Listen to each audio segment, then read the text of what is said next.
Good morning, good day everyone. So yan, may pakita ako sa inyo. Nakalimutan ko yung pangalan nito ah. So ito na nga.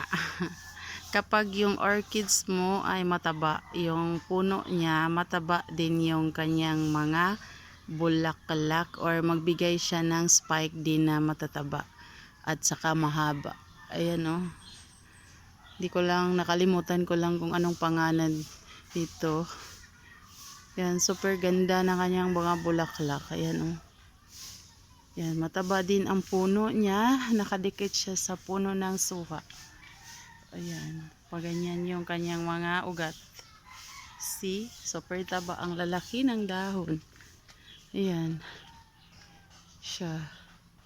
Tapos dito, meron din dito. Ayan oh. Yan, may spike na rin yan, dalawa. Taba din. Super taba nila. Nakadikit sa kahoy yan. Hindi ko na lang kinukuha yung iba niyang mga bibi. Basta ganyan lang siya. Ayan oh. Super taba. Kaya yung bulaklak niya. Ayan oh. Super haba. Ayan, ito pa oh. Ayan, may haba din. Ayan, super taba yun. Oh, see? So, mas maganda talaga yung orchids nakadikit sa buhay na puno ng kahoy. Puno ng kahoy yan oh. Taba nila.